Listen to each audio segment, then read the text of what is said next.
ऋते अर्थम यत् प्रतीयेत न प्रतीयेत चात्मनि तद्विद्यात्मनो मायां यथा भास यथा तम। हे ब्रह्मा, जो कुछ भी सारयुक्त प्रतीत होता है, यदि वो मुझसे संबंधित नहीं होता है तो उसका कोई वास्तविक अस्तित्व नहीं है, उसे मेरी माया ही समझो, क्योंकि ऐसा प्रतिबिंब मानो अंधकार में प्रकट होता है। यथा महन्ति भूतानि भूतेषु अवशेष्योनो प्रविष्ठानि अप्रविष्ठानि तथा तेषु न तेषु अहम्। हे ब्रह्मा, तुम यह जान लो कि ब्रह्मांड के सारे तत्व विश्व में प्रवेश करते हुए भी प्रवेश नहीं करते हैं। उसी प्रकार मैं उत्पन्न की गई प्रत्येक वस्तु में स्थित रहते हुए भी प्रत्येक वस्तु से मैं पृथक हूँ।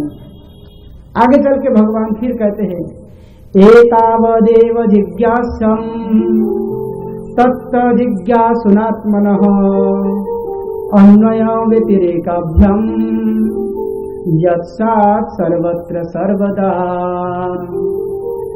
जो व्यक्ति परम सत्य रूप श्री भगवान की खोज में लगा हो, उसे चाहिए कि वो समस्त परिस्थितियों में सर्वत्र और सर्वदा प्रत्यक्ष तथा अप्रत्यक्ष दोनों ही प्रकार से मुझे ही ढूंढते रहे। इस प्रकार से भगवान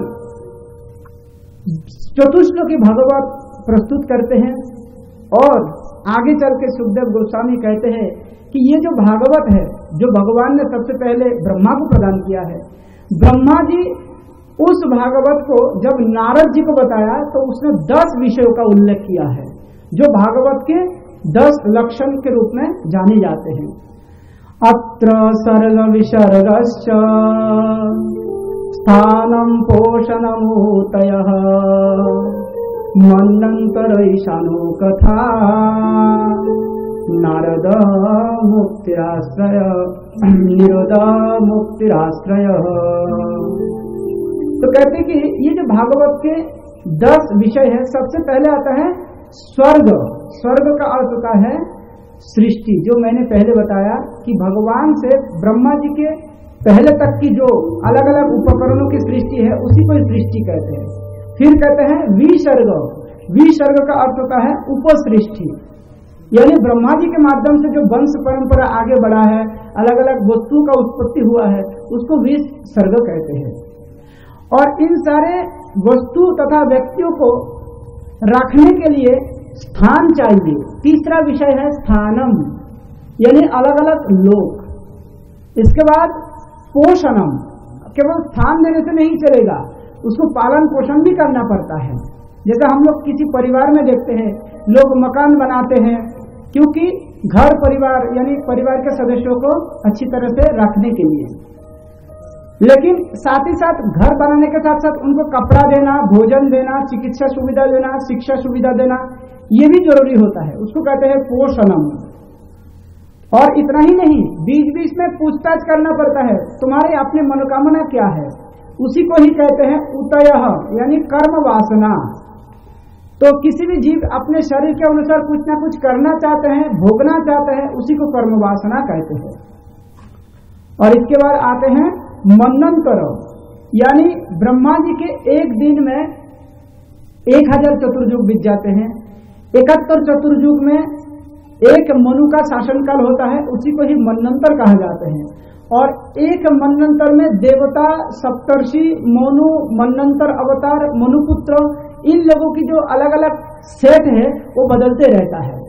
इसलिए मनु की शासनकाल को ये मन्वंतर कथा के रूप में माने जाते हैं। और इसके बाद आते हैं ईशानु कथा। भगवान तथा भगवान के भक्तों की जो आपस के बीच में संबंध, भक्ति का संबंध है, उसके विषय में जो कथा है उसको ईशानु कथा कहते हैं। और आगे जाके आश्रय, ये जो 10म स्कंद है वही है पूर्ण पुरुषोत्तम भगवान श्री कृष्ण की जो लीला है, वो किसी भी मनुष्य के लिए परम आश्रय है। कृष्ण के ऊपर ही पूरा विश्व टिका हुआ है। कृष्ण स्वयं कहते हैं, मत्त परतरम नान्य किंचिदस्ति धनंजय मयि सर्वमिदं प्रोतम सूत्रमणि गणाइव। कहते कि मुझसे श्रेष्ठ परम सत्ता और कुछ भी नहीं है। हे धनंजय, तुम ऐसा ही समझो जैसे धागे में अलग अलग मोती बिल्कुल अच्छी तरह से सजा हुआ होते हैं, इसी प्रकार समग्र सृष्टि मुझसे जुड़ा हुआ है। इसलिए पूर्ण पुरुषोत्तम भगवान श्री कृष्ण ही सबके आश्रय है। और इसके बाद आते हैं मुक्ति। किस प्रकार से इस भौतिक शरीर से, भौतिक बंधन से, भौतिक जगत से हमारे नित्य शाश्वत आत्मा भगवत धाम प्राप्त करेंगे, चिन्मय शरीर प्राप्त करेंगे, भगवान के नित्य प्रेममयी सेवा को प्राप्त करेंगे, वही है मुक्ति। मुक्तिर्हिता अन्यथा रूपम स्वरूपेण व्यवस्थिति। मुक्ति का अर्थ यही है, मानो अपना जो खोया हुआ स्थिति है, आध्यात्मिक स्थिति, उसको दोबारा प्राप्त करना और भगवान की नित्य सेवा में नियुक्त होना। और आखिरी में आते हैं निरोध। निरोध का अर्थ होता है प्रलय, अर्थात ये भौतिक सृष्टि किस प्रकार से भगवान समाप्त कर देते हैं, उसी का वर्णन आते हैं। इस प्रकार से श्रीमद् भागवतम के ये द्वितीय स्कंद शुरू हो रहे हैं। आखिरी में ब्रह्मा जी कहते हैं कि कौन कौन इस भागवत तथा भगवान के विषय में अच्छी तरह से ज्ञान रखते हैं, सुनिए।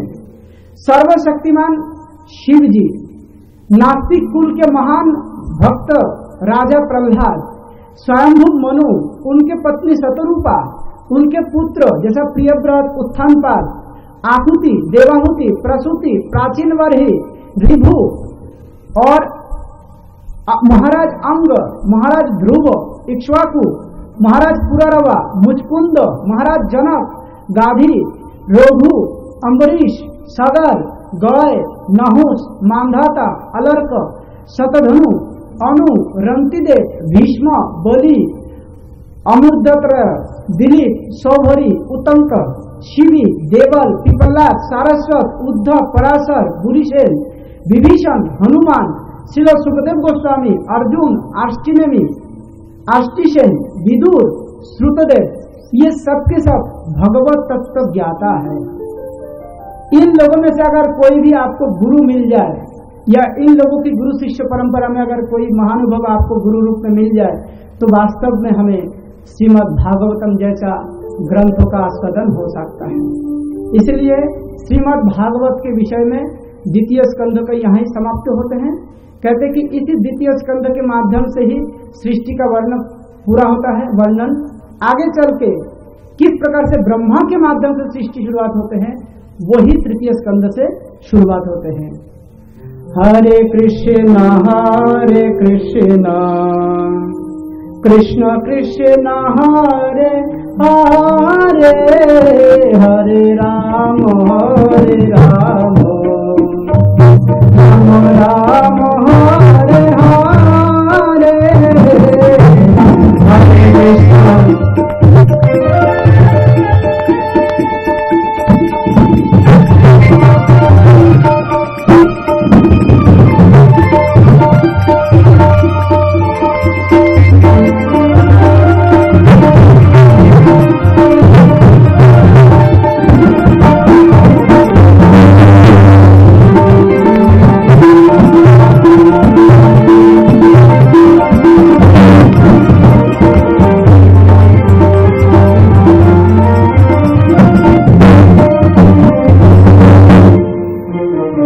कृष्ण तो आइए हम तृतीय स्कंध में प्रारंभ करते हैं।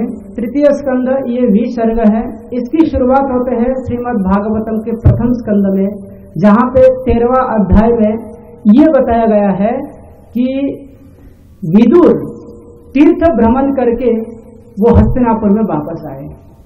तो वहां पे विदुर जी को प्रश्न पूछा गया कि हे चाचा जी, आप इतना वर्षों तक कौन कौन तीर्थों में, कौन कौन नदी, कौन कौन सरोवरों में परिभ्रमण किया है, उसके विषय में बताइए। तो वहां पे उसका विस्तार से वर्णन नहीं हुआ था। मैंने इतना ही बताया था कि विदुर जी ने वो सारी चीज वहां पे विस्तारित बताया, लेकिन तृतीय स्कंद में उन सारी चीजों का फिर से वर्णन होता है। कहते कि विदुर जी तीर्थों में तो गए, लेकिन वो तीर्थ में जाने का आशय क्या था, इसके विषय में जानना जरूरी है। क्योंकि जब विदुर तीर्थ भ्रमण में गए तो उनके साथ दो महात्मा व्यक्तियों की मुलाकात होते हैं। सबसे पहले उद्धव जी का और फिर मैत्रेय ऋषि का। तो उन दोनों के बीच में विदुर जी का अद्भुत आध्यात्मिक बात संवाद होते रहते हैं। तो उसके विषय में भी ये जानना जरूरी है। सुखदेव गोस्वामी उसी प्रसंगों को फिर से यहाँ पर लाकर खड़ा कर दिया।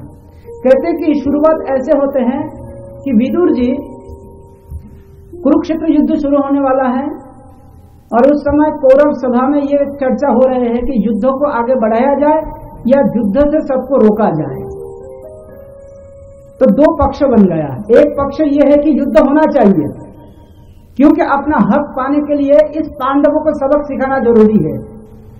ये सब द्वार द्वार में भटकते रहेंगे, जंगल में भिक्षा मांगकर अपना दिन गुजारा करेंगे, यही उनके नसीब में है और मेरे नसीब में है साम्राज्य।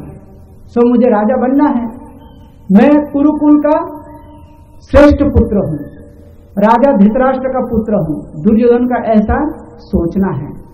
इसलिए अगर ये सारे पांडव लोग हमारे विरुद्ध कर रहे हैं तो इनको युद्ध के माध्यम से हम सबक सिखाएंगे, इसलिए युद्ध अनिवार्य है। धृतराष्ट्र भीष्म पितामह को पूछते हैं, विदुर जी को पूछते हैं, आप लोग क्या कहते हैं? तो उनमें से कहते हैं कि नहीं, युद्ध नहीं होना चाहिए। युद्ध की क्या जरूरत है जब समझौता से कोई भी काम हो सकता है। अब इनसे पूछो तो सही पांडवों को कि इनको क्या चाहत है, ये लोग क्या डिमांड करते हैं, ये तो पूछो। तो कहा कि ठीक है, पूछा जाए। दूत भेजा गया, पांडवों की तरफ से शांति दूत बन के भगवान आए और भगवान आने के बाद भगवान को विदुर जी की तरफ से तो सम्मान मिला, लेकिन दुर्योधन की तरफ से असम्मान मिला। भगवान ने चैलेंज करके गए, अब युद्ध होगा। 5 गांव मांगा था, नहीं दिया। कहते कि बिना युद्ध में हम एक सुई के अग्रभाग में जितना मिट्टी उठेगा उतना भी नहीं छोड़ूंगा, इसलिए जितना भी ले जाना है युद्ध करके ले जाओ। तो भगवान ने कहा अब तो युद्ध होगा। तो भगवान युद्ध का इस प्रकार से संकेत प्रदान करके हस्तिनापुर त्याग देते हैं और उसी से ही महाराज धृतराष्ट्र का हृदय में अब बेचैनी चालू हो जाते हैं। वो मन ही मन सोचते कि क्या किया जाए। विदुर से भरी सभा में वो परामर्श ले रहे हैं, विदुर आप बताओ क्या किया जाए। तो विदुर ने एकदम निडर होकर कहने लगे कि महाराज, मैं पहले से आपको बता रहा था कि आपका ये जो बड़ा पुत्र है दुर्योधन, ये आपके लिए कुपुत्र साबित हुआ है। इसको जन्म के साथ ही मार देना चाहिए था, क्योंकि आगे चल के ये आपके लिए बहुत बड़ा संकट खड़ा करेगा और अभी भी इतना संकट ऑलरेडी खड़ा कर चुका है। देखिए, केशव आया था हमारी सभा में, हमें सम्मान प्रदान किया है, शांति दूत बन के आया। क्या मांगा था? 5 गांव मांगा था, लेकिन इस दुष्टों ने उस प्रस्ताव को भी ठुकरा दिया है। दरअसल ये अब मृत्यु की ओर आगे बढ़ना चाहते हैं। इसको साम्राज्य नहीं, इसके सामने आप मृत्यु का निशान दिखाई पड़ रहे हैं। तो मैं तो कहता हूं, आप अगर युद्ध को टालना चाहते हैं थोड़ा सा कठोर हो जाइए और इस दुष्ट दुर्योधन को आप पहले रोक दीजिए, इसको मनाइए, या तो इसको त्याज्य पुत्र घोषणा कर दीजिए, इसको इस सभा से नहीं बल्कि इस साम्राज्य से निकाल दीजिए। तो ये बात सुनकर अब दुर्योधन को कैसा लग रहा है? वो बेचारा और ज्यादा भड़क गए, क्योंकि वो तो पहले से मूर्तिमान कली है। तो वो विदुर जी को एकदम इतना ज्यादा गालियां बकने लगे, दासी पुत्र, तुम्हारा दुस्साहस कैसे हो गया कि तुम भरी सभा में मुझे अपमान कर रहे हो, मुझे जान से मारने के लिए धमकी दे रहे हो। तुम्हारा सौभाग्य है कि अभी तक मैंने तुमको जान से अभी तक बचा के रखा है। अगर तुम अपना हित चाहते हो तो इसी समय तुम इस हस्तिनापुर से त्याग बाहर निकलो।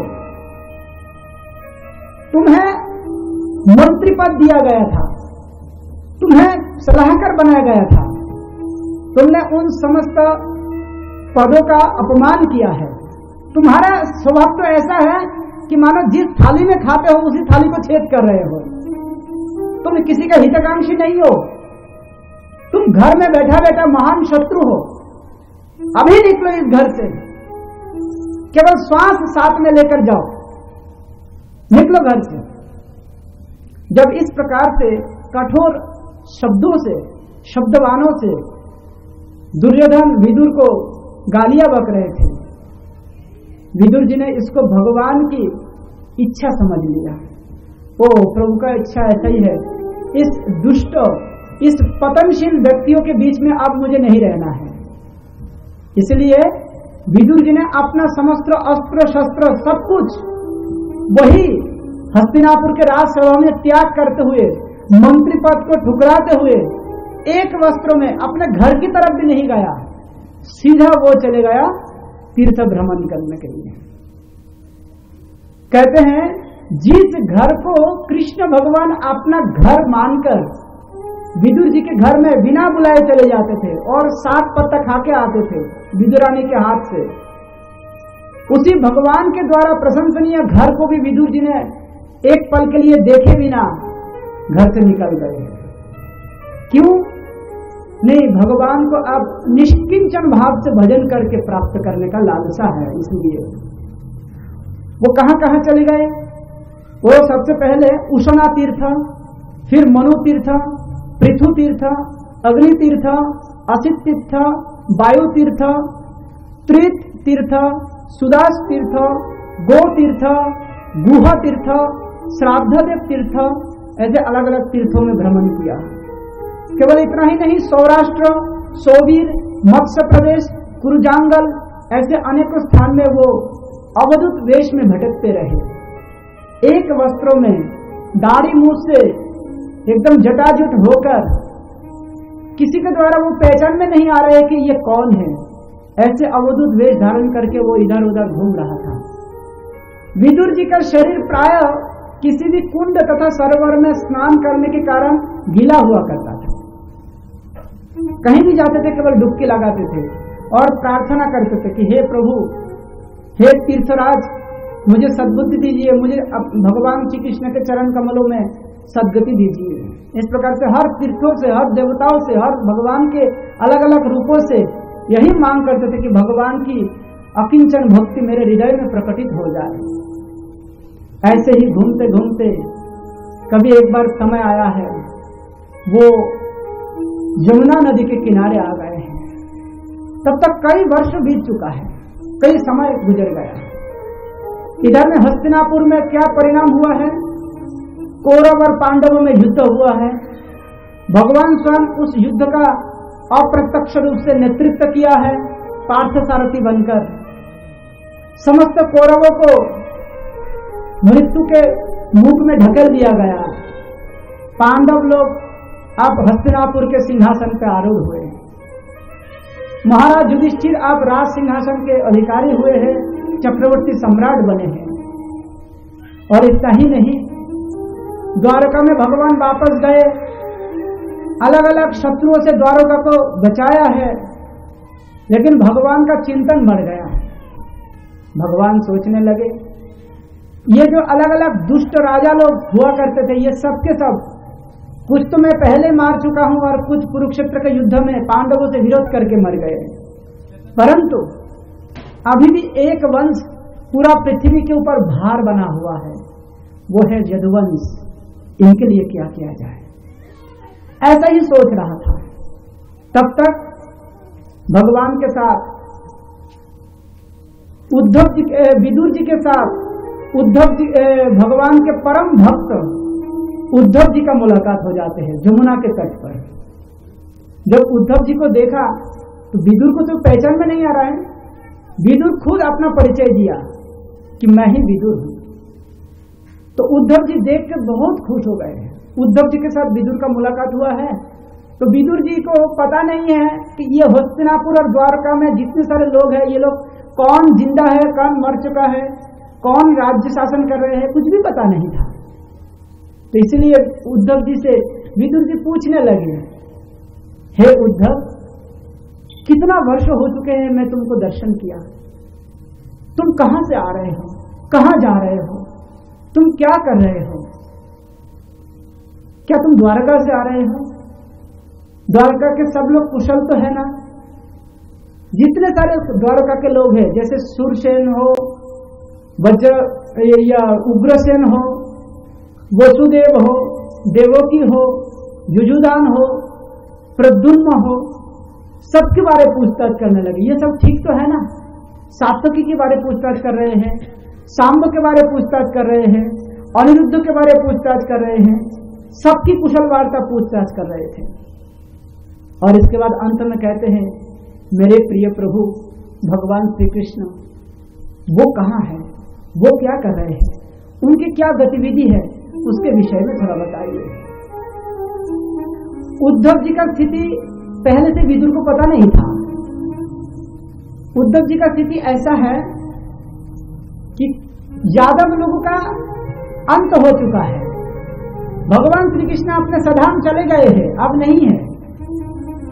लेकिन जाने के पहले उद्धव जी से कुछ बातचीत करते हैं और उसी समय उस सभा में, मतलब उस स्थान पे मैत्रेय मुनि प्रकट हो जाते हैं। और मैत्रेय और उद्धव इन दोनों को भगवान समान रूप से बैठाकर कुछ तत्व ज्ञान उपदेश प्रदान करते हैं। और इसके बाद उद्धव को अलग करके आदेश देते हैं और मैत्रेय को अलग से आदेश देते हैं। उद्धव जी को कहते हैं, हे उद्धव, अब तुम यहां अधिक समय मत ठहरो, यहां से तुम सीधा बद्रिकाश्रम की तरफ चले जाओ, वहां तपस्वी के रूप में रहो। जब तक ये सृष्टि है तब तक तुम वही तपस्वी के रूप में मेरी आराधना करते रहो और आने वाले युग के लोगों को भक्ति में प्रवृत्त करने के लिए तुम संकल्पबद्ध हो जाओ। और इधर में मैत्रेय मुनि के विषय में ऐसा बताते हैं कि मैत्रेय मुनि को भगवान ने समस्त भगवत ज्ञान देने के बाद कहते कि हे ऋषिवर, मुझे बहुत विदुर जी का याद आ रहे हैं, तो आपको जो मैंने ज्ञान दिया है, जब आपके साथ विदुर जी का मुलाकात होगा तो कृपा करके आप विदुर जी को ये ज्ञान बता देना। वो आपसे पूछेंगे, मेरे विषय में पूछेंगे, तो आप यही ज्ञान विदुर को बताना। तो ये है उद्धव और मैत्रेय के साथ भगवान का संबंध। अब सबसे पहले विदुर जी के से उद्धव का मुलाकात होते हैं और उद्धव जी से यही पूछते हैं कि हे उद्धव, भगवान जाने से पहले मेरे विषय में कुछ बताया है क्या?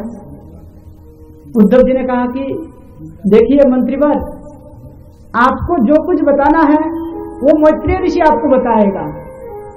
मैं तो भगवत विरह से बहुत व्याकुल हूं, मैं भला क्या बता सकता हूं आपको। वैसे उद्धव जी उम्र में छोटा है, विदुर जी बड़ा है, तो ये एक प्रणाली है कि कोई भी जो कनिष्ठ है वो वरिष्ठ को ज्ञान ना दे। तो उद्धव जी इसका पूरा ध्यान रखा और मैत्रेय जी विदुर जी से उम्र में बड़ा है और भगवान का भी आदेश यही है कि मैत्रेय जी विदुर को ज्ञान दे, उद्धव जी नहीं। उद्धव जी सीधा बद्रिकाश्रम चले जाए।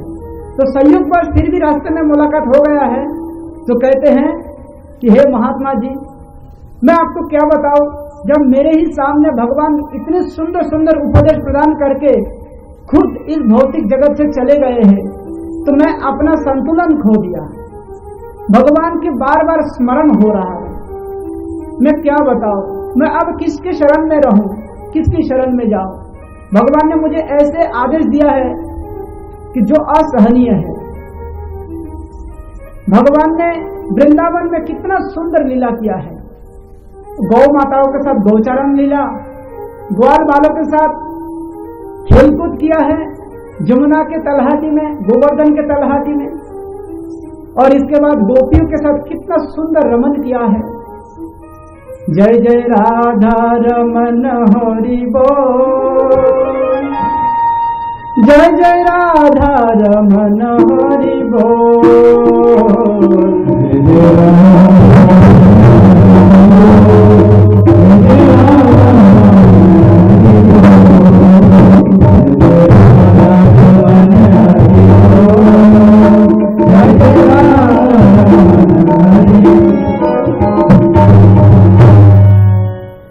भगवान केवल वृंदावन में नहीं, उसके बाद मथुरा में गए, वहां पर तुम्हें साक्षात देखा कि भगवान ने क्या लीला किया है।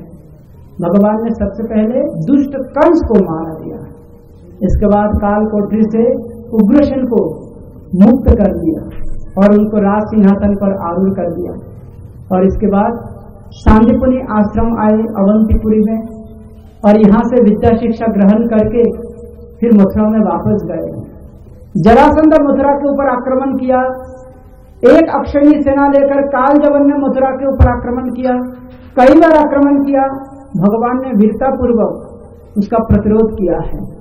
और इसके बाद जब देखा कि जरासंध बहुत ज्यादा कुछ योजनाओं के साथ मथुरा आक्रमण करने वाले हैं, तो भगवान ने रातों रात द्वारकापुरी निर्माण करके मथुरा निवासियों को द्वारका में भेज दिया। और इसके बाद भगवान की अद्भुत द्वारका लीला भी प्रारंभ होते हैं। भगवान के साथ देवी रुक्मिणी की अद्भुत विवाह कथा, आगे चल के नरकासुर को वध करना, सत्राजित की पुत्री सत्यभामा को स्वीकार करना, जाम्बुवती को स्वीकार करना, नग्नजिति को स्वीकार करना, कालिंदी को अपने राजमहिषी के रूप में स्वीकार करना, मित्रविंदा को अपने राजमहिषी बनाना। इस प्रकार से कितने सारे महिषियों को अपने रानी के दर्जा दिए हैं। और इसके बाद आगे चल के भगवान का ही अंश अवतार प्रद्युम्न आते हैं, उनके अंश अवतार अनिरुद्ध आते हैं। कितने सारे असुरों को मारा है और कितने सारे असुरों को दंड भी दिया है। इस प्रकार से भगवान ने कितना ना जाने अद्भुत लीला किया है। और अंतिम में इन सारे घटनाओं के तो मैं साक्षी हूं। मैं क्या बताऊं, जो भगवान किसी भी असुर को केवल उसकी हत्या करते नहीं है, बल्कि उनको उद्धार कर देते हैं, उनको सुगति प्रदान करते हैं, ऐसे भगवान के शरण में मैं छोड़ के और किसकी शरण में जाऊं।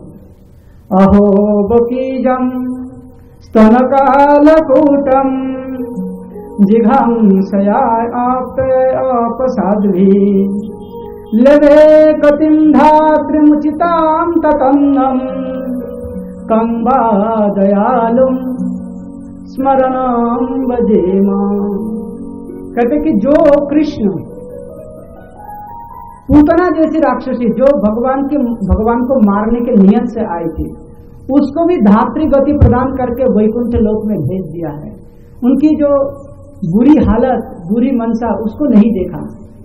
ऐसे भगवान के शरण छोड़ के भला मैं किसकी शरण में जाऊं।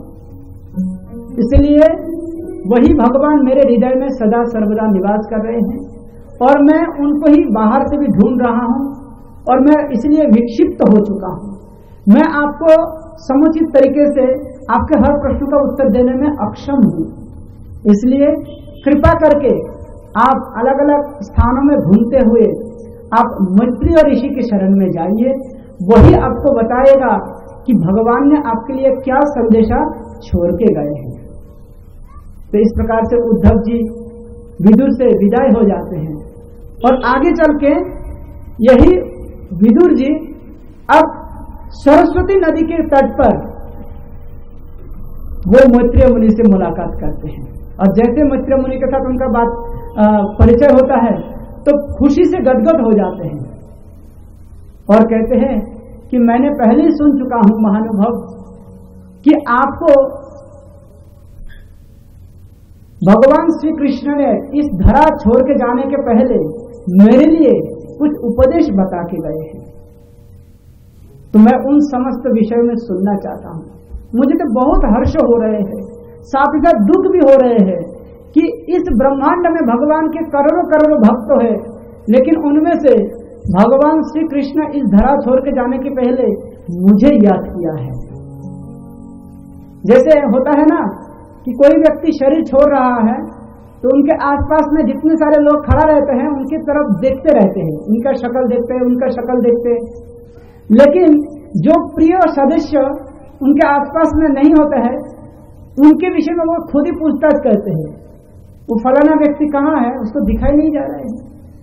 इसी प्रकार जब भगवान इस धरा छोड़ के जा रहे हैं तब समस्त लोग, चाहे वो द्वारका के निवासी हो, चाहे वो हस्तिनापुर के निवासी हो, सब अपने अपने जगह में थे, लेकिन एक ही व्यक्ति जो अपना पता भूलकर वो पूरा विश्व में भ्रमण कर रहा था, वो है विदुर जी।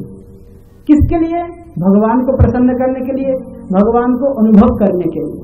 तो इसलिए भगवान भी इस धरा छोड़ के जाने के पहले विदुर जी को याद कर रहे थे। तो विदुर जी आगे जाके मैत्रेय मुनि से पूछताछ करना प्रारंभ करते हैं। कहते हैं कि भगवान इस धरा छोड़ के जाने के पहले क्या क्या बताया है, उस विषय में आप मुझे बताइए। तो मैत्रेय मुनि आप बोलना प्रारंभ करते हैं कि हे विदुर जी, भगवान ने अपने ही सृष्टि के विषय में, अपने ही ऐश्वर्य के विषय में बहुत सारे बात किया है। तो सबसे पहले जो मैंने पहले द्वितीय स्कंध में बताया है कि ये जो सृष्टि है, कारणोदकशाही विष्णु, गर्भोदकशाही विष्णु, शीर्षोदकशाही विष्णु आदि, इन सब के विषय में वही ज्ञान को दोबारा दोहराए जाते हैं और कहते हैं कि भगवान के अलग अलग स्थानों से अलग अलग सृष्टि शुरुआत होते हैं। तो विदुर जी एकत्रित बहुत सारे प्रश्न एक साथ पूछते हैं, जिसका उत्तर धीरे धीरे मैत्रेय मुनि देना प्रारंभ करते हैं। सबसे पहले कहते हैं, हे महान ब्राह्मण, आपने मुझे बताया है कि विराट रूप तथा उनकी इंद्रिय विषय 10 प्रकार के प्राण तथा 3 प्रकार की जीवनी शक्ति के साथ विद्यमान रहते हैं। अब यदि आप चाहे तो कृपा करके मुझे विशिष्ट विभागों की विभिन्न शक्तियों का वर्णन करें।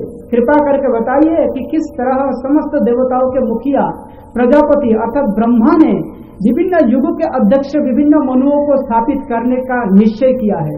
कृपा करके मनुओं का भी वर्णन करे और उन मनुओं की संतानों का भी वर्णन करे। तो भगवान से ब्रह्मा तक की सृष्टि के बारे में पहले बताया और इसके बाद आगे चल के किस प्रकार से ब्रह्मा स्वयं प्रकट हुआ है वो भी बता दिया कि भगवान के नाभि कमल से ब्रह्मा का प्राकट्य हुआ है। इसके बाद ब्रह्मा स्वयं क्या करेंगे वो समझ नहीं पा रहा था। सबसे पहले वो तलाश कर रहा था कि वो कहां से उत्पन्न हुए हैं। उसने कमल के ऊपर ही घूम रहा था, पंखुड़ी के आसपास में घूम घूम कर देख रहा था, लेकिन कुछ दिखाई नहीं पड़ रहा था क्योंकि वो भगवान की जो अद्भुत माया शक्ति कोहरा जैसा बन के चारों तरफ घेरे हुए है, इसलिए कुछ अलग से दिखाई नहीं पड़ रहे थे। और इसके बाद ब्रह्मा ने सोचा कि हम इस कमल नल के अंदर प्रवेश करके देखते हैं कि इसका जड़ कहां पे है।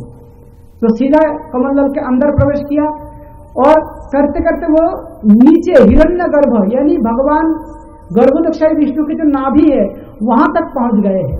फिर भी वो समझ नहीं पाए हैं कि ये कमल कैसे उत्पन्न हुआ है और उसका अपना सृष्टि कैसे हुई है।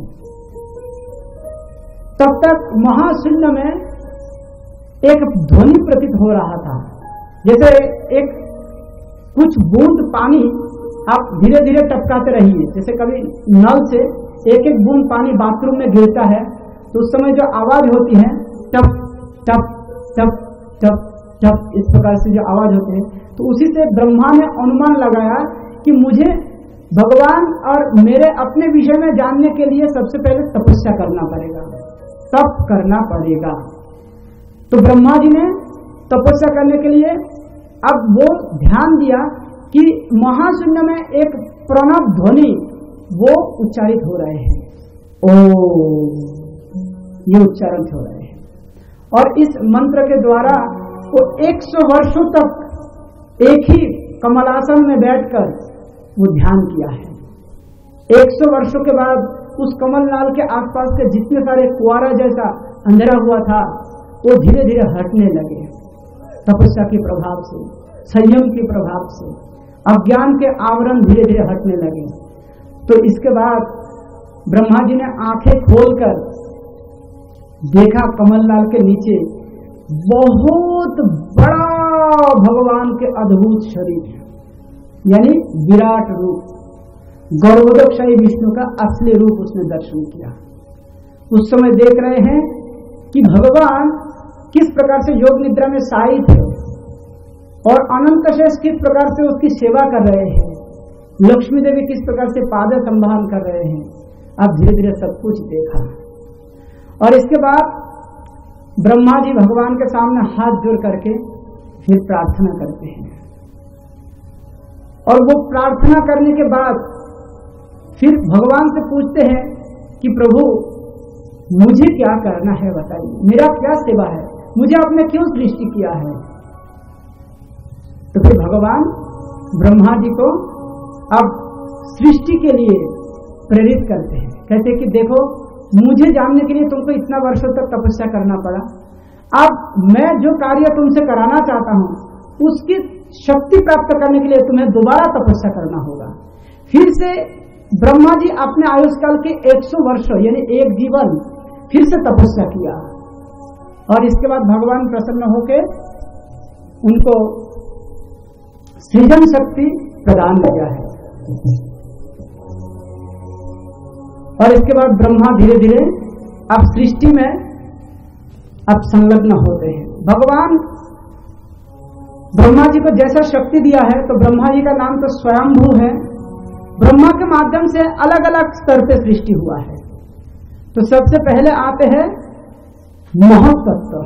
यह भौतिक घटकों का समग्रता है, जिसमें परमेश्वर भगवान की उपस्थिति को कारण गुणों में परस्पर क्रिया होती है, वो महत्तत्व। इसके बाद उत्पन्न होते हैं ब्रह्मा के ही शरीर से मिथ्या अहंकार, जिससे भौतिक घटक, भौतिक ज्ञान तथा भौतिक कार्यकलाप प्रकट होते हैं। इसके बाद अलग अलग इंद्रिय विषयों का सृजन होता है, जैसा वर्ण, रूप, वर्ण, शब्द, स्पर्श, गंध और रस। इसके बाद आगे जाके ज्ञान तथा कार्य क्षमता का सृजन होता है। इसके बाद आगे जाके सतगुण से अनन्य क्रिया द्वारा बने अधिष्ठात्री देवता लोक का सृजन होता है, जिसमें मन भी समाहित है। आगे जाके जीवों के अज्ञानतापूर्ण अंधकार का सृजन होता है, जिसके द्वारा वशीभूत होकर जीव अपने आप को स्वामी मानने लगते हैं। इसके बाद आगे जाके 6 प्रकार के अचर प्राणियों का सृजन होता है, जैसे फूल रहित फल वाले वृक्ष, फल पकने तक जीवित रहने वाले पौधे, लताएं, नलीदार पौधे, बिना आधार वाली लताएं, फूल और फल वाले वृक्ष, इन सब का जन्म होता है। इसके बाद आगे चल के 28 प्रकार के निम्नतर जोनियों की सृजन होता है, जैसा गाय, बकरी, भैंस, काला बारहसिंगा, सुकर, नीलगाय, हिरण, मेंढा, ऊंट, घोड़ा, खच्चर, गधा, गौर, सरब, भैंसा, चमड़ी गाय, कुत्ता, सियार, बाघ, लोमड़ी, बिल्ली, हाथी, खरगोश, सजारू, सिंह, बंदर, कछुआ, मगर, गोसाप, कंक, गीध, बगुला, बाज, भांस, भल्लुक, मोर, हंस, सारस, चक्रवाक, कौवा, उल्लू, इन सबका जन्म होता है। ये सब ब्रह्मा के शरीर से हो रहा है। इसके बाद 9वीं स्तर पे मनुष्य का सृष्टि होता है। ये मनुष्य शरीर ऐसा अद्भुत शरीर है कि ये अपना आहार उदर में संचित करते हैं, और मानव जाति में रजोगुण की प्रधानता होती है। मनुष्यगण दुखी जीवन में भी सदैव व्यस्त रहते हैं, किंतु वे अपने को सभी प्रकार से सुखी समझते हैं। इसके बाद आगे जाके 8 प्रकार के देवताओं का सृजन होते हैं। देवता, पितरगण, असुरगण, गंधर्वगण, अप्सराएं, यक्ष, राक्षस, सिद्ध, चारण, विद्याधर, भूत, प्रेत, पिशाच, किन्नर, अति मानवीय प्राणी, देवलोक के गायक, इन सब का सृष्टि होते हैं। आगे चल के ब्रह्मा जी के माध्यम से ये ब्रह्मा जी थोड़ी देर के लिए क्रुद्ध हो जाते हैं, तो उनके यहाँ पे जो एक तीसरा नेत्र प्रकट होते हैं, उसी तीसरा नेत्रों से एक संतान जन्म लेते हैं रोते हुए। वो रो ही रहा था, रोते हुए उसका जन्म हुआ है, तो उसका नाम है रुद्र। ये रुद्र अपने आप को 11 रूप से प्रकट करते हैं। वो है मन्नु, मोनु, महिनस, महान, शिव, ऋतुध्वज, उग्ररेता, भव, काल, वामदेव तथा धृतव्रत। और इस 11 रुद्रों के साथ 11 रुद्राणी भी पैदा होती है। धी, धृति, रसला, उमा, न्यूत, सर्पी, इला, अंबिका, इरावती, स्वधा तथा दीक्षा, ये 11 रुद्राणी हैं। तो ब्रह्मा जी के माध्यम से ये जब रुद्र प्रकट हुए, तो रुद्रों ने रोते हुए ब्रह्मा जी से कहा कि हे पितृदेव, हम आपके लिए क्या सेवा करें, बताइए। ब्रह्मा ने कहा कि सृष्टि करो, सृष्टि को आगे बढ़ाओ। अब इन लोगों ने क्या किया, अद्भुत सृष्टि किया है। कहते कि ये लोग भूत पिशाच आदि ये सब सृष्टि करना शुरू कर दिया। किसी का आंख है तो नाक नहीं, नाक है तो कान नहीं, एक नाक एक कान एक आंखें वाला, इस प्रकार से अजीब अजीब व्यक्तियों का वो जन्म दे रहा था। और वो सब रजोगुण से प्रभावित होकर वो सीधा आके ब्रह्मा को ही आक्रमण करते हैं, कहते कि हम इसको खा लेंगे, इसको मार डालेंगे, इसको भोगेंगे, ऐसे ऐसे वो हरकत कर रहे थे। ब्रह्मा जी बिल्कुल विरक्त हो गए और रुद्रों को कहने लगे स्टॉप, तुम लोग अपना सृष्टि बंद करो, जरूरत नहीं है। तो हम लोग क्या करें, जाओ तुम लोग तपस्या करो, जाओ, तुम लोगों के द्वारा सृष्टि नहीं हो पाएगा। तो उन लोगों को छोड़ दिया गया। अब ब्रह्मा जी फिर से चिंतित हो गए कि सृष्टि किससे करवाए। फिर उन्होंने कुछ ऋषियों को सृष्टि किया। कहते कि सबसे पहले मस्तिष्क से नारद आए हैं, श्वास से वैशिष्ट, अंगूठे से दक्ष, स्पर्श से भृगु, हाथ से क्रतु, वक्षस्थल से धर्म, पीठ से मृत्यु और कानों से पुलस्थ, मुख से अंगिरा, आंखों से अत्रि, मन से मरीचि, नाभि से पुलह और पीठ से अधर्म, और इसके बाद हृदय से काम इच्छा और भौहों से क्रोध, होठों से लालच, मुख से वाणी की शक्ति, लिंग से समुद्र, गुदा से निम्न एवं गर्हित पापों की स्रोत और छाया से कर्दम मुनि को उसने जन्म दिया। और अपने ही शरीर से वाक यानी सरस्वती नाम की एक पुत्री को भी उन्होंने जन्म दिया। इसके बाद ब्रह्मा जी ने सोचा कि मैं खुद सृष्टि में प्रयास करता हूं। पहले बार मिथुनी प्रक्रिया से वो सृष्टि में प्रयास करते हैं। तो किसके पीछे? नहीं, वाक को ही अपना संगिनी मानकर उसके पीछे वो धावित होने के लिए प्रयास करते हैं। सरस्वती देवी एकदम से मना कर देते हैं, आप मेरे पिता है, आप मुझसे इस प्रकार से व्यवहार भला कैसे कर सकते हैं। फिर समाज में क्या मतलब संदेशा जाएगा कि कोई भी बाप अपने पुत्री की तरफ कैसे धावित हो सकते हैं। आप ऐसा मत करिए पिताजी, आप जगत गुरु है, आप आचार्य है, धर्म के रक्षक है, संस्कृति के रक्षक है, आपको ऐसा काम शोभा नहीं देता है। तो ये कहकर देख रहे कि नहीं, फिर भी वो मान नहीं रहा था ब्रह्मा जी, उसके अंदर रजोगुण बहुत ज्यादा बढ़ गए हैं। तो वाग देवी ने खुद एक हिरणी के रूप धारण किया है और उसी में ब्रह्मा जी भी स्वयं एक हिरण का रूप धारण करके उसके पीछे भागने लगे। तब तक मरीचि ऋषि के, जो ब्रह्मा जी के पुत्र है मरीचि ऋषि, उसके 6 पुत्र वो पितामह की इस हरकत को देखकर वो लोग हंस पड़े और पितामह को कहने लगे कि अरे आप ये क्या कर रहे हैं दादाजी। इस प्रकार से जब वो लोग हंस रहे थे तब ब्रह्मा जी का ध्यान आया है कि मुझे इस प्रकार के कार्य नहीं करना है।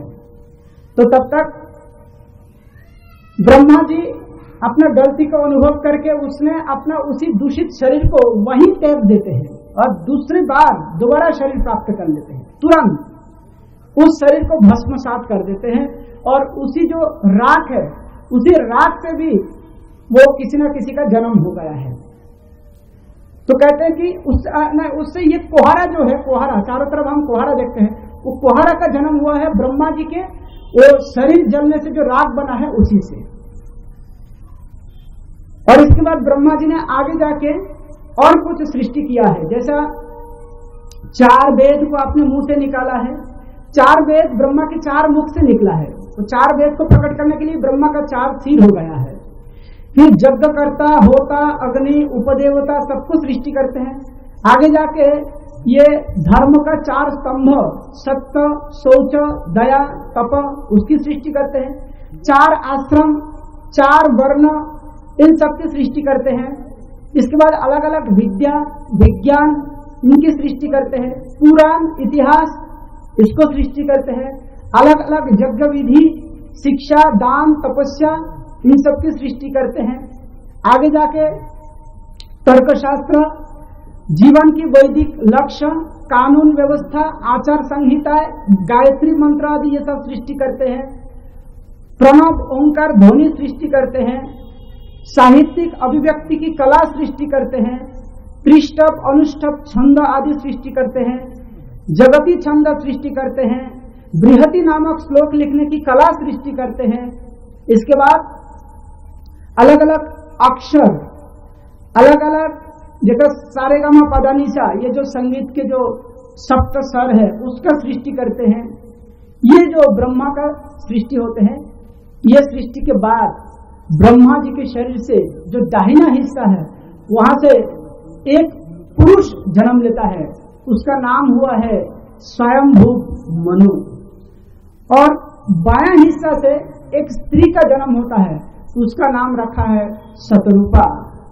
यही मोनु और शतरूपा, इन दोनों के माध्यम से सबसे पहले सृष्टि में मृथुनी प्रक्रिया शुरुआत किया जाता है।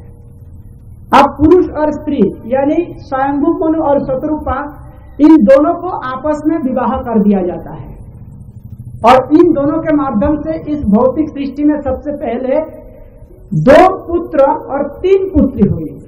2 पुत्र का नाम है प्रियव्रत, उत्थानपाद, और 3 पुत्रियों का नाम है आकुति, देवाहुति, प्रसूति। और इनमें से सबसे पहले तृतीय स्कंद में देवाहुति का वर्णन होता है। आकुति, प्रसूति और बाकी 2 पुत्रों का वर्णन चतुर्थ स्कंद और 5वीं स्कंद में होते हैं। तो यहां पे शुरुआत करते हैं। सबसे पहले कहते हैं कि ये जो देवाहुति है, इनका विवाह हुआ है ब्रह्मा जी का एक पुत्र कर्दम मुनि के साथ। ये कर्दम मुनि भगवान ब्रह्मा की छाया से उत्पन्न हुआ है। कर्दम मुनि जन्म लेने के बाद ही ब्रह्मा जी से पूछा, हे पिताजी, मैं आपको प्रसन्न करने के लिए क्या कर सकता हूं? ब्रह्मा जी ने कहा कि तुम्हें प्रजा वृद्धि करना है, प्रजा सृष्टि करना है, और इसीलिए तुम पहले भगवान की तपस्या करो। तो कर्दम मुनि वो पश्चिम की तरफ जो सरस्वती नदी से घिरा हुआ एक सरोवर है, उस सरोवर के किनारे जाके अपना कुटिया बनाते हैं। वहीं 10,000 वर्षों तक वो तपस्या किया भगवान का। तपस्या से प्रसन्न होकर भगवान वहां पे प्रकट हो गए हैं। अपने पिता के परम अनुगामी मानकर कर्दम मुनि की तपस्या को देखकर भगवान उसी सरोवर में अपना आंखों से एक बूंद आंसू गिरा देते हैं।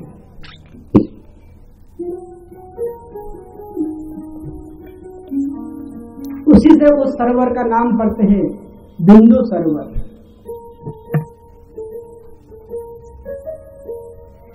इसी बिंदु सरोवर में जब तपस्या कर रहे थे तो भगवान अब कर्दम मुनि की तरफ देख के कहने लगे, हे मुनिवर, आपकी इस तपस्या से मैं अत्यधिक प्रसन्न हुआ हूं, क्योंकि आप पितृ आदेश पालन करने के हेतु इस तपस्या में मग्न हुए हैं। बताइए मैं आपको कैसे प्रसन्न करूं? आप मुझसे क्या वर मांगते हैं?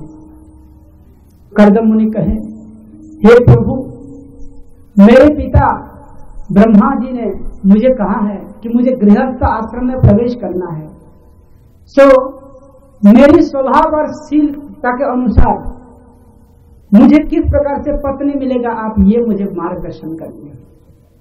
मुझे विवाह करना है, गृहस्थ आश्रम में जाना है।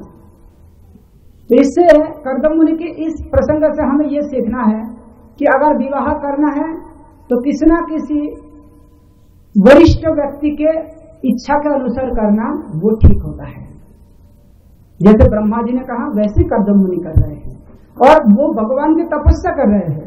तो विवाह करने के लिए आजकल ऐसा होता है कि संपत्ति इकट्ठा करते हैं। संपत्ति तो इकट्ठा करना जरूरी है, लेकिन साथ ही साथ तपस्या करना भी जरूरी है। उससे क्या होता है, उससे हमारी इच्छा के अनुकूल पत्नी मिल सकते हैं। अगर हम तपस्या नहीं करेंगे तो भगवान ऐसा जुड़वा मिला देगा जो हमारे अशांति का कारण हो सकता है। आज के लोग ज्यादा से ज्यादा तपस्या किए बिना ही शादी में उतर जाते हैं, तो इसलिए वैवाहिक जीवन भी हर किसी के लिए सुखद नहीं होता है।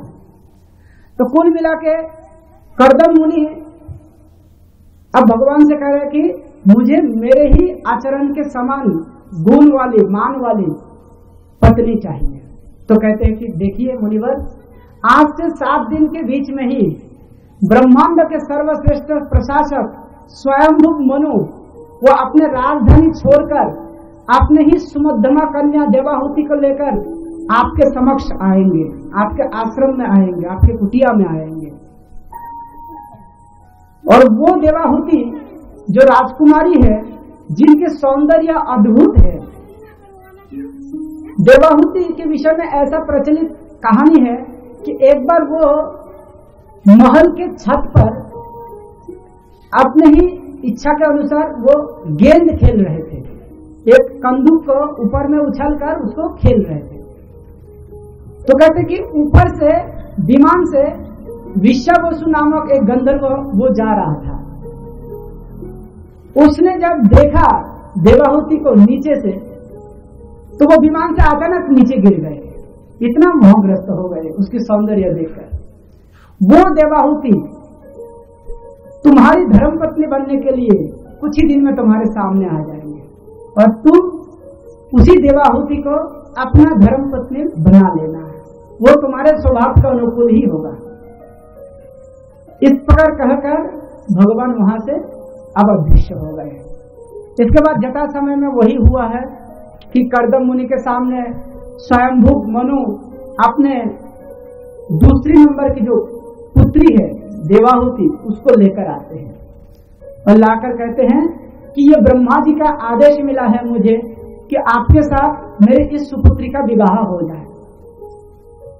तो कर्दम मुनि सबसे पहले एक आश्रमवासी होने के नाते थोड़ा बहुत यथोचित स्वागत सत्कार किया, उनको बैठने के लिए आसन दिया, जल दिया, फिर चामर हिलाया, पंखा हिलाया, कुछ फल भी खिलाया और फिर कहने लगे कि मैं तो एक त्यागी हूँ, आश्रम निवासी हूँ, तो आपकी ये जो पुत्री है जो राजमहल में पले बड़े हुए हैं, क्या उसको आश्रम की जीवन स्वीकार है? वो इसमें अपने आप को मतलब मना पाएगी? तो फिर देवाहुति से जब पूछा गया, देवाहुति ने हाँ भर दिया, ठीक है, जो भगवान की इच्छा है, जो ब्रह्मा जी की इच्छा है, उसी के अनुसार ही हमें चलना है। तो उस हिसाब से उसने राजी हो गए। तो बहुत धूमधाम से कर्दम मुनि के साथ देवाहुति की विवाह हो गए। देवाहुति को बहुत अच्छा लगा, वो जानते थे मेरे पति कर्दम मुनि सर्व समर्थवान है, भगवान के ही बराबर शक्ति संपन्न है, भगवान के परम भक्त है, इसलिए अगर मैं कुछ मांग करूंगी तो वो पूरा नहीं करेगा, ऐसा नहीं हो सकता, वो सामर्थ्यवान है। तो फिलहाल विवाह के पश्चात स्वयंभुव मनु अपने महल को लौट गए बहिष्मतिपुर, और इधर में कर्दम मुनि फिर से तपस्या में संलग्न हो गए। और कर्दम मुनि को मदद करने के लिए देवाहुति अपने मांग को समेटकर धीरे धीरे अपना शरीर को तपाते हुए रूखा सूखा जिंदगी जी रहे थे। और कभी कभी जंगल में जाकर अलग अलग यज्ञ उपकरण ये वो सब फल मूल फूल कुछ घास ये सब एकत्र करके वो कर्दम ऋषि की सेवा में अपने को सम्मिलित कर दिया। इसके बाद बहुत वर्ष बीत गया।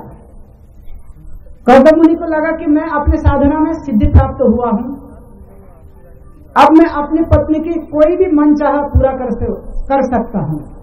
तब एक दिन पूछा, हे देवी, तुमने मेरे लिए इतना कष्ट स्वीकार किया है, अपना शरीर अपना सौंदर्य को खो दिए हो, मैं अपनी साधना में सिद्धि प्राप्त किया हूं, अब तुम्हारी क्या मांग है तुम मुझे बताओ।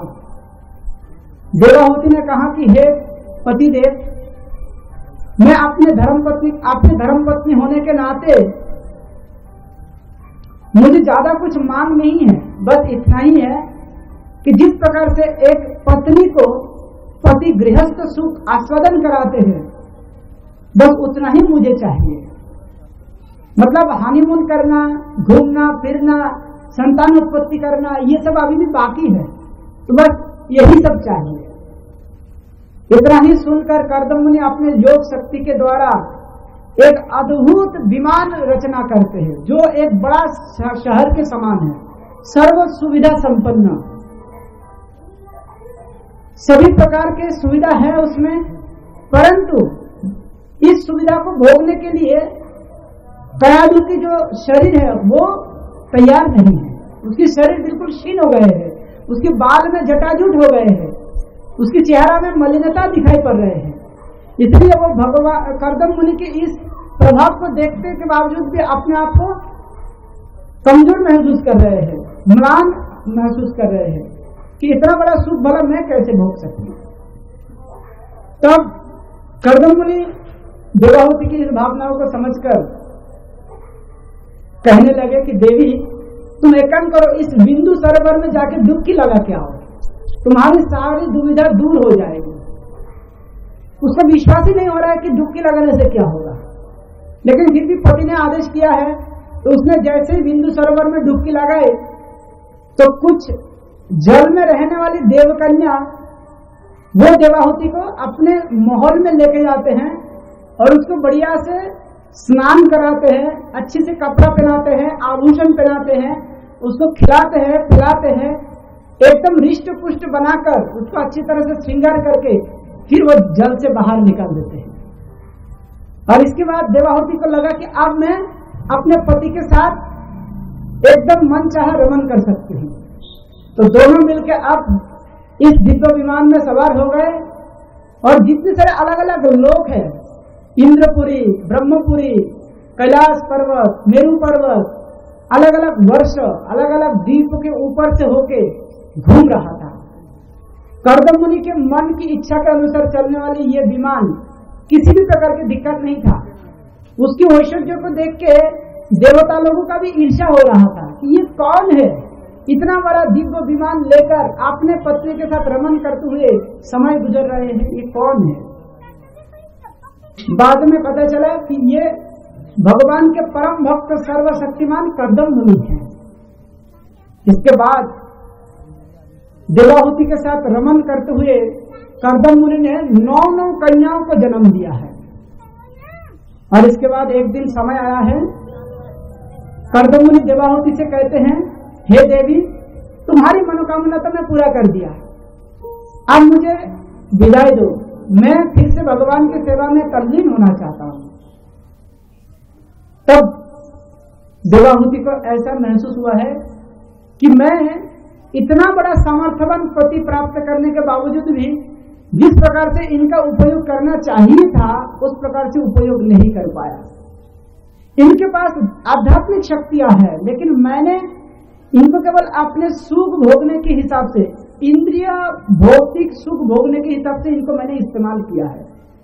अब मुझे इनसे आध्यात्मिक लाभ भी लेना है। इसलिए कहने लगे कि हे पतिदेव, आपसे विहार करते हुए मैं भौतिक जगत के जो मायामय स्थिति है उसमें मैं फंस गई हूँ और उसी के फलस्वरूप मेरा 9 कन्याओं का जन्म हुआ है, लेकिन मेरा मुक्ति का मार्ग कौन दिखाएगा। आप मुझे छोड़ के चले जाएंगे, ये 9 कन्याओं के आपस में विवाह हो जाएंगे, इसके बाद मुझे कौन देखेगा, मैं कैसे इस भौतिक बंधन से मुक्त हो पाऊंगी, ये तो आप बता के जाइए। तब कर्दम मुनि ने कहा, देवी तुम चिंता मत करो, मैं फिर से तपस्या करूंगा और फिर से भगवान को बुलाऊंगा। सर्वशक्तिमान भगवान स्वयं तुम्हारे और मेरे पुत्र बनकर इस धरा पर आएंगे, जो कपिल देव के नाम से जाने जाएंगे, और वो भगवान कपिल तुम्हारे पुत्र बनकर तुम्हें उपदेश प्रदान करेंगे और तुम्हारी समस्त प्रकार की भवबंधन से तुमको मुक्त करते हुए अंत में भगवत धाम भी भेज देंगे। तुम चिंता मत करो। फिर से कर्दम मुनि तपस्या में प्रवृत्त होते हैं, वापस आते हैं और उसी समय भगवान आश्वासन देते हैं कि कुछ ही समय में मैं तुम्हारे पुत्र बनकर आता हूं। और हुआ भी वही। भगवान कर्दम मुनि के वीर्य को आश्रय करके देवाहुति माता के गर्भ में प्रविष्ट हुए। ऐसा एक समय आया कि कर्दम और देवाहुति के माध्यम से भगवान वैसे प्रकट हो गए हैं जैसे 2 सूखा लकड़ी के घर्षण करने से अचानक अग्नि पैदा हो जाती है, वैसे भगवान कपिल देव इस संसार में प्रकट हुए हैं। कपिल भगवान की, भगवान कपिल देव सांख्य दर्शन के प्रणेता है। ये सांख्य दर्शन के बारे हम आगे जाके शाम के सत्र में बताना प्रारंभ करेंगे। हरे कृष्णा हरे कृष्णा कृष्णा कृष्णा हरे हरे हरे राम राम राम हरे हरे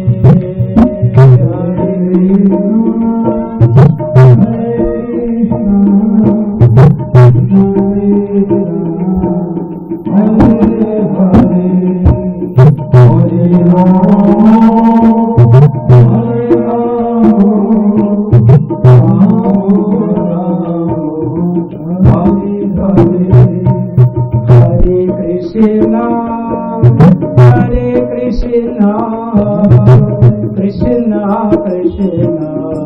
हरे हरे हरे राम राम राम हरे हरे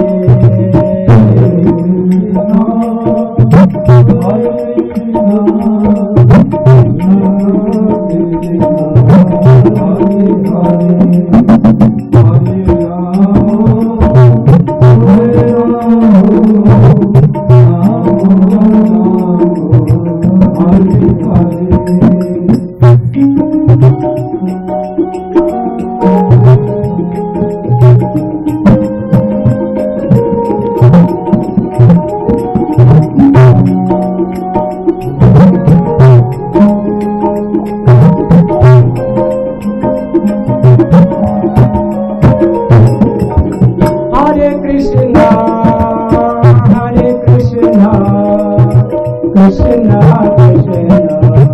हरे हरे हरे राम राम राम हरे हरे